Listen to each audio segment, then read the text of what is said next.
Chapter 8. The Razor's Edge. The razor's edge. You are only 1 inch, 1 step, 1 idea away from turning onto the boulevard of beauty in your own life. It has often been said, the line which separates winning from losing is as fine as a razor's edge, and it is. I am talking about winning in a big way and in all areas of your life. W. Somerset Maugham wrote an entire book entitled The Razor's Edge, and Darrell F. Zanuck spent $4 million producing a movie which had the same title. Both of these great men, author and movie maker alike, knew there wasn't a big difference among people. There was only a big difference in the things they accomplished. That was the theme of the movie as well as the book. One person just about starts a project, the other person starts it. One individual almost completes a task, the other does complete it. One person sees an opportunity, the other acts on it. One student nearly passes the exam, the other does pass it.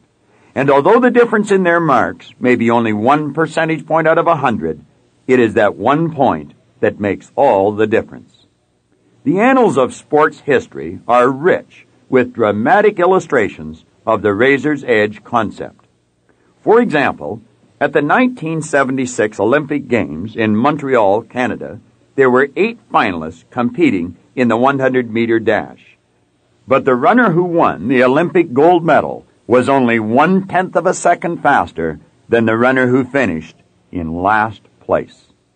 In 1947, Armed, the first racehorse in the history of United States racing to win over $1 million in prize money over the duration of his career, had earnings of $761,500. But the horse which finished second in earnings that same year, a horse which often lost races a mile long by only a nose, won only $75,000. Now, if one were to look at their winnings alone, it would appear that Armed was 13 times better than his closest competitor. However, when you compare the times that were actually registered by those 2 horses in their races, you discover he really wasn't even 4% superior. Now, you may have grown up with the idea that some people have it and some people don't, or because some people are much better off than others, they enjoy much more of the abundance of life. But I want you to understand right here and now, this idea is absolutely false. For you are every bit as good or as powerful as anyone you see, know, or even hear about. Remember, since the difference between them and you is only in the area of accomplishments, and since there is something you can do that will vastly improve the results you are achieving presently, you have the potential to become even more successful than they are. You may already know how to do what others are doing. If you don't, you can learn. And since your potential power is unlimited, you can do even greater things than they are now doing. The something which you must do to become more successful may not be what you think it is, but whatever it may be, rest assured you are quite capable of doing it. Always bear in mind, however, that because each person's world is just a little bit different from every other's, the something which you must do is not necessarily the same thing the person you live with or work with must do. Nevertheless, there is no question you will eventually find out what it is that you must do. So make up your mind immediately. When you do figure out what that razor's edge is for you, you will do it. Heinz Dawes' story. As I was writing this chapter, a very dear friend of mine, Heinz Dawes, telephoned to thank me for an idea I had given him.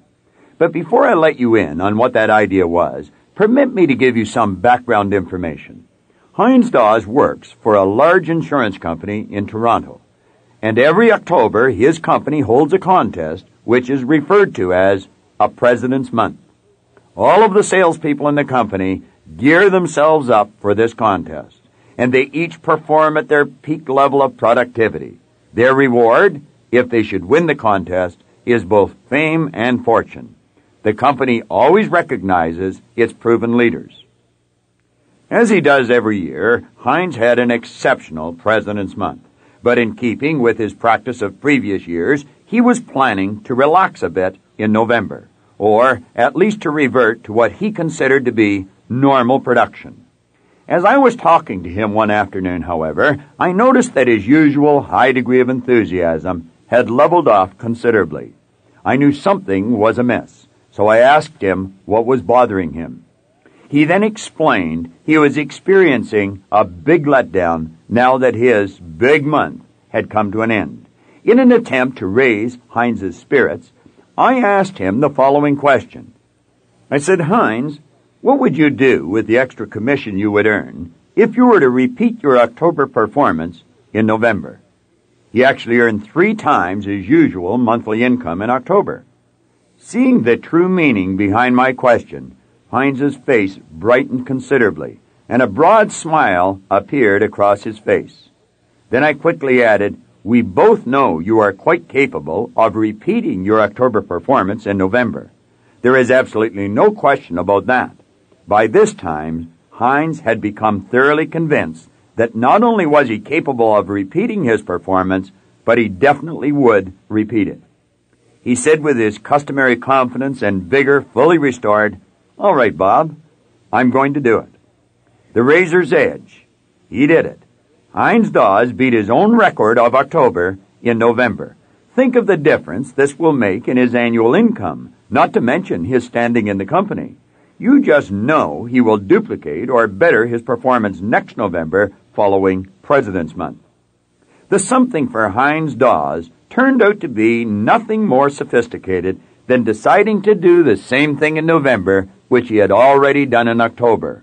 Perhaps you are saying to yourself, anyone could have figured that out, and you're right, they could have. But there are a few thousand people selling for the same company that Heinz sells for, and I'll bet you dollars to donuts there weren't 5 others who did. Vince Lombardi, former football coach of the outstanding Green Bay Packers football team, described the razor's edge concept in football very well when he said, most games are won or lost in the last 2 minutes of the first and second half. But what Lombardi is best remembered for with respect to football's razor's edge is the second effort concept, which he introduced for the edification of his players. In a nutshell, the second effort concept simply meant that when a player was initially stopped by the opposing team, he would always surge forward a second time with the added thrust of a second effort. Now just consider the tremendous difference you could create in your own life if you were to adopt a similar mental attitude. For example, if you're a person who is working in sales and currently selling only 3 units a week, what would the consequences be for you if you were to decide to make 1 additional sale per week through a conscientious application of the second effort concept? Well, on a weekly basis, it might not appear to be a major breakthrough. However, viewed over the time frame of an entire career, it would actually amount to well over 2,000 extra sales. Moreover, from a monetary standpoint, it would mean you would actually receive an extra 10 years' income over the span of a 40-year career.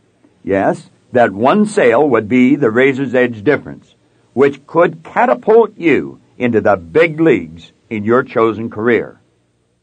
Milt Campbell's triumph. One individual who discovered the razor's edge difference for himself in his own life is Milton Campbell. You see, Milt went to the Olympic Games in 1952 to compete in the decathlon event. He performed with distinction, finishing in 2nd place in the world, and as a result he brought home an Olympic silver medal. However, Milt's ambition has always been to win the Olympic gold medal. Therefore, when he returned home, he gave it that old second effort, and he started his training program all over again. For the next 4 years, Milt Campbell dedicated himself single-mindedly to a training schedule, which would culminate with his winning the Olympic gold medal for his country at the 1956 Olympic Games. In the aftermath of that spectacular achievement, I had the pleasure of speaking with Milt on numerous occasions. He often confided to me that many of the athletes against whom he competed in high school were far superior to him at that time. But at some point, they had made the decision to abandon a sports career, and the razor's edge difference for Milt was he kept training. The result? The day they pinned the gold medal on Milt, he was recognized as the best athlete in the entire world. One of the most powerful illustrations of the fine line which separates winning from losing was revealed in the filming of the movie The Razor's Edge itself. The cast for the movie was comprised of 8 principal actors and 8 stand-ins. That is to say, each principal had a stand-in to do the hard, grueling, and tiresome work for him, while the stars did the rest. After the film had been completed, Life magazine published a story in which the pictures of the 8 principals were exhibited on one page and the 8 stand-ins were shown on the opposite page. The stand-in for the star of the film, Tyrone Power, was a man by the name of Thomas Noonan. Noonan was a close associate of Powers, and they had even attended the same high school at the same time. Both men were about the same size. They were equal in intelligence. They dressed almost identically. They resembled one another very closely, even in their physical appearance. In point of fact, as close a resemblance as was humanly possible existed between each principal actor and his or her stand-in. But in one way, and in one way only, the principal actors and their stand-ins were completely dissimilar. For the combined salaries received by the 8 principals for the picture amounted to what was at that time a staggering $489,000. The combined salaries for the 8 stand-ins, on the other hand, amounted to a paltry $6,534. The principals may only have been slightly more talented than their understudies were, but the monetary compensation which they received was 75 times greater. As your awareness becomes increasingly great with respect to the razor's edge concept, you will be astounded by the number of such examples you encounter every day. As a case in point, just consider how much kindlier you feel towards a particular retail store where the cashier smiles and thanks you for your business, and then asks you to come back real soon, as compared to the one where you are greeted with a stern, "Well, are you going to buy anything or not?" attitude. Or consider this illustration. Approximately 1 year ago, a family attended one of my seminars in Toronto. They were a truly beautiful family, but they had a serious problem, and they asked me if I could help them solve it.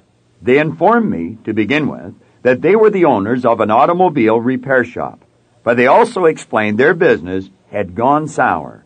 So sour, in fact, that they were seriously contemplating closing their doors and going to work for someone else. In an attempt to assist them, I visited them on the premises of their shop, and I asked them a series of related questions. Then I sat back and listened very carefully to the answers which they provided me with. It wasn't long before I ascertained that whenever I asked a question having to do with their ability as mechanics, they answered with great enthusiasm and literally overflowing with confidence. In fact, they soon had me convinced not only were they very skillful mechanics, but they were exceptionally hard workers as well. On the other hand, however, I also discerned that whenever I asked them a question which touched upon the public relations side of their business, they exhibited absolutely no enthusiasm whatsoever. In fact, an aura of pessimism and despondency actually came over them. It was fairly obvious to me, therefore, the only problem which this family really had was dealing with their own mental attitudes.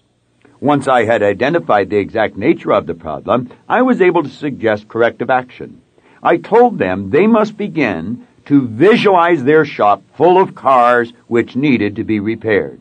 I suggested, moreover, that every time they visualize themselves doing work on a car, they also visualize themselves vacuuming the inside of the car, washing the outside, and making sure the windows were spotless. I pointed out to them that because most people don't really understand very much about the mechanical aspects of a car, the only thing which they could notice was how it looked. And since almost everyone feels better driving a car that looks good, these little extra touches would soon start paying great dividends for them. Approximately 2 weeks later, I received a phone call from one of the family members. She told me that none of them quite understood how something so basic could make such a tremendous difference. But nevertheless, they had become so busy in the next 2 weeks since I had visited them, their only problem now was completing all the work which they had attracted to themselves. The razor's edge difference that changed their business from a loser into a winner turned out to be nothing more dramatic than a hospitable attitude and a few additional touches on each and every automobile. Was it worth it? Just ask the Jacobs family of Toronto, Canada. Most educators will admit, with some coaxing, that the average individual reads at only about a grade 6 or 7 level. The reason for this is we are taught to read by the time we reach grade 6 or 7, and then we never bother to improve our reading skills beyond that point. You should realize, moreover, that what is true about reading is also true about most other skills which we acquire in life. Once people have become proficient in the basics in any particular field, they usually choose to stop learning, and of course, from that point forward, they cease to improve. Since this is true of most people, it follows that it is only the small minority of people in any given field who will go on to become the acknowledged experts in their chosen vocation. Therefore, they are the people who can demand and who will receive the lion's share of the income in their field. Just reflect upon the vast difference in the incomes of the actors in the movie The Razor's Edge. Taking this information into account, consider the job you are doing presently and ask yourself the following questions. How good am I at doing it? And how much better could I be? Realize that if you were to study your chosen field for 1 hour per day, in 5 years' time, you would have studied for 45 40-hour weeks, which amounts to almost a full year of study. Moreover, since you would only be studying for 1 hour at any given time, you would be able to give the material your undivided attention. Therefore, it would actually be the equivalent of a full year of concentrated study. This means that by the end of the first year, you would already have put in 9 40-hour weeks of invaluable study time. Although this amounts to only 1 hour of study per day, if you were to follow this schedule rigorously, in a relatively short span of time, you would stand among your peers like a giraffe in a herd of field mice. In fact, when you really think about it, you will soon understand there isn't any competition at all, because there are so few people in the race that even the losers are winners. Therefore, you need not do a tremendous amount of studying to gain the understanding you require, because again, the difference between knowledge and ignorance may be as fine as the razor's edge. Let's get down to specifics again. As I have explained to audiences on numerous occasions, I do a great deal of studying by listening to educational tapes while I am driving my car.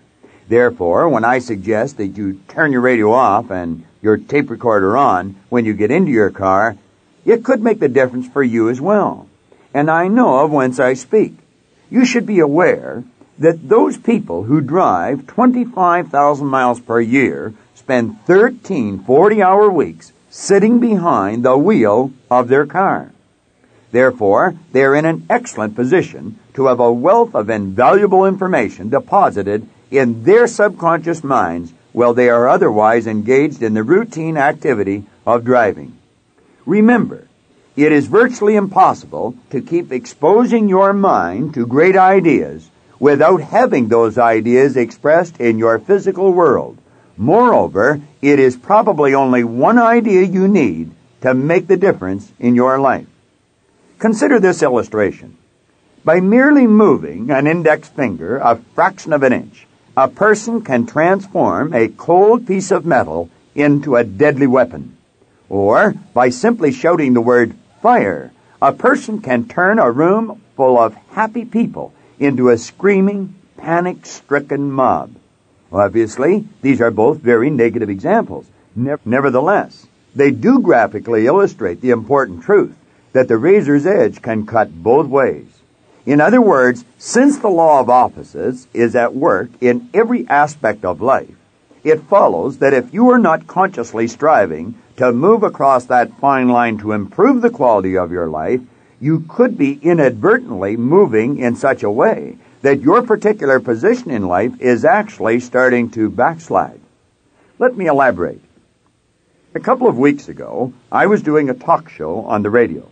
A lady phoned in, and she was in a fairly negative frame of mind because the reality of her life, as she perceived it, was far different from what she had dreamed it would be when she was still a student in university. Apparently, at that time, she had dreamed of having an exciting career as a famous author. However, she felt her plans had been ruined because she married shortly after graduation and now had 2 young children to contend with. The children, she explained, were still quite young, and they were, as she described it, under my feet most of the day. She said that due to this circumstance of life, she was unable to go away by herself to write, and this made her feel very resentful towards her family and towards life in general. I suggested to her, however, it was not necessary to go away to write her book, even though it is quite true some writers do go off to some South Sea island just to write. But I assured her these individuals were in the minority, and there are in fact very few authors who devote all their time to writing, or who even earn a major portion of their income while engaged in this activity. I suggested this woman get up 1 hour ahead of the rest of her family, make herself a hot pot of coffee, and sit down and begin to write. Therefore, I continued, there was absolutely nothing preventing her from writing at least 1 page per day. And if she followed this schedule religiously, in a year's time, she would have completed a good-sized book, 365 pages, or possibly 2 or 3 small ones. Yes, just by getting out of bed 1 hour earlier in the morning could be the razor's edge difference which would permit her to realize her dream. Moreover, she would have the additional benefit of having her family near her to provide moral support. First, artificial heart. As I am writing this particular chapter, the media is literally inundating us with stories about the first artificial heart ever to have been placed in the chest of a human patient. The Toronto Daily Star, for example, printed one story a few days ago in which it quoted the chief surgeon for the operation, Dr. William Duvray. According to the newspaper, he said that his credo with respect to surgery had always been rehearse, rehearse, and then rehearse some more. For if you stick to this principle, he continued, when it comes to perform the actual operation, the procedure will have become almost routine for you. Dr. Duvray is an exemplary case himself of an individual who gave that little bit extra. For he took the time and effort to rehearse the operation on the screen of his own mind before he actually performed it in the hospital operating room.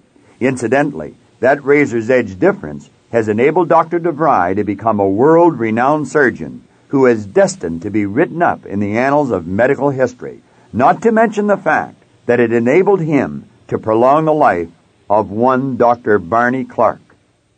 Another excellent illustration of going that extra mile by trying one more time is offered in the same historic event.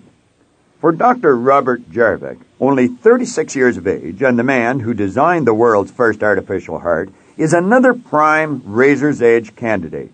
For you see, Dr. Jarvik is also a man who was rejected at least 3 times by every medical school in the entire United States of America. In fact, he was even advised by one teacher whose course he was failing to apply to dental school. But Robert Jarvik was a man with a vision, and he would not be denied it. He intuitively grasped that he was the master of his fate, and he must have innately understood the razor's edge concept, for he would not accept defeat. As a result of his remarkable perseverance, he was finally accepted into the University of Utah School of Medicine, Salt Lake City, in 1972. A mere decade later, young Robert Jarvik achieved a medical breakthrough, the likes of which had never been seen before. Speaking of her husband, Dr. Jarvik's wife Elaine said, "He has qualities which are very difficult to measure. He is creative, and that is something you cannot measure with a test." Clearly, young Robert Jarvik entered the fierce competition for a place in medical school with none of the conventional assets, superior grades, a prestigious academic degree, and a high score on the medical entrance exam. Nevertheless, he did possess those all-important intangibles, namely perseverance and a consuming passion to be successful. Now, I am in no way suggesting that all of us will one day make medical history.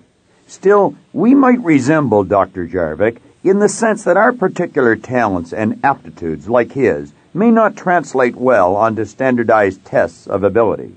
Therefore, like Robert Jarvik, it may be necessary for us to bring our particular talents to bear through tenacity, perseverance, and courage. And just one more bite at the apple may be all that is required for us to succeed. Napoleon Hill devoted an entire chapter in his classic book, Think and Grow Rich, to the subject of persistence. He said there may be no heroic connotation to the word persistence, but the quality is to the character of man what carbon is to steel. In another part of that same chapter he wrote, "I had the happy privilege of analyzing both Mr. Thomas Edison and Mr. Henry Ford year by year over a long period of years, and therefore the opportunity to study them at close range. Therefore I speak with actual knowledge when I say that I found no quality save persistence in either of them that even remotely suggested the major source of their stupendous achievements." Surely you would have to agree that there was a tremendous difference in the accomplishments of these two men, as compared with the accomplishments of most other people. Yet by their own admission, neither of these men were intellectually superior. In fact, in terms of their IQ, they may actually have been inferior to many other people. Nevertheless, because both men possessed the vital quality of persistence, their results in life were invariably superior to those of the masses. Therefore, perhaps the factor which will catapult you into the big leagues, which will multiply your income from a material as well as a psychic point of view, will be your own ability to persist. So the next time you step out to do something and the going gets tough, just remember that the razor's edge difference for you could well be your own ability to persevere. Just try one more time, with enthusiasm, and you could watch your accomplishments go from the very ordinary to the very extraordinary. Let me share a brief anecdote from my own experience. To complete this book, I am forming a new habit. Each morning, I get up before everyone else at home, shower, and quickly pour myself a cup of coffee, which I drink on my way to the office. I arrive at the office before 7 a.m., and then I start writing. Since it is absolutely quiet at this hour in the morning, no telephones ringing, no interruptions, I am able to write without any distractions, and I really enjoy it. By the time the other people arrive to begin work, I have several pages already written. So I am then free to get busy with the other work which I have scheduled for the day. Simulation. Now try to relate this story to your own situation for just a moment. For example, if you were employed in a sales capacity, consider the dynamic sales presentation which you could be delivering in a month or two if you did a similar thing each morning. In other words, if instead of writing, as I do, try to simulate a sales presentation with an imaginary prospect or possibly with one of your associates. I use the word simulate rather than role play because the latter usually turns out to be exactly what the word suggests, play, and the exercise often turns into a game. The word simulate, on the other hand, came into popular parlance when we learned how astronauts prepared for their space missions. When they were simulating, they were actually pre-living the in-space experience as if it were already happening. Therefore, I would suggest that if you practiced your sales presentation in a similar manner every morning for 1 or 2 hours, you would witness an incredible improvement in your performance, and in a relatively short span of time. With a year or two of diligent effort under your belt, you would become so proficient you would rarely miss a sale. So remember, if the need is there and the means are there, and you still haven't made the sale, it is probably because you are not good enough yet. A guaranteed way to become good enough is to do what Dr. DeVry prescribed, namely rehearse, rehearse, and then rehearse some more. For in this manner, you will attain the stature of a true professional, and of course, you will receive the compensation a true professional deserves. And although I am only suggesting you set aside an hour per day for preparation, like the actors in Zanuck's movie, you will probably be rewarded many times over. Consider the following account. Several years ago, I was traveling through the southeastern United States with Rudy Michaud, the senior vice president of one of the world's largest insurance companies. Rudy had some papers out that he was working on as we were flying from one city to the next, and I was also busy working on a project. Suddenly, Rudy turned to me and showed me some figures he had written on a sheet of paper. He then pointed out to me there were actually individual salespeople in his company who were earning more money themselves than the combined incomes of the 30 or 40 people who constitute a district sales operation. Do you think these individuals were really 30 or 40 times better than their colleagues? Of course not. For, like the racehorse armed, they were probably only 3 or 4% more effective. But in terms of annual income, there was absolutely no comparison. What made the difference for them? Perhaps they planned their day, while others didn't. Or maybe they practiced for that 1 hour, while the others did not. Nevertheless, whatever it was they did, you can be sure the difference was as fine as a razor's edge. Now stop reading, sit back, relax, and think. Really think. What is it in your life that will make the razor's edge difference for you? You know what it is? Good. Then do it now.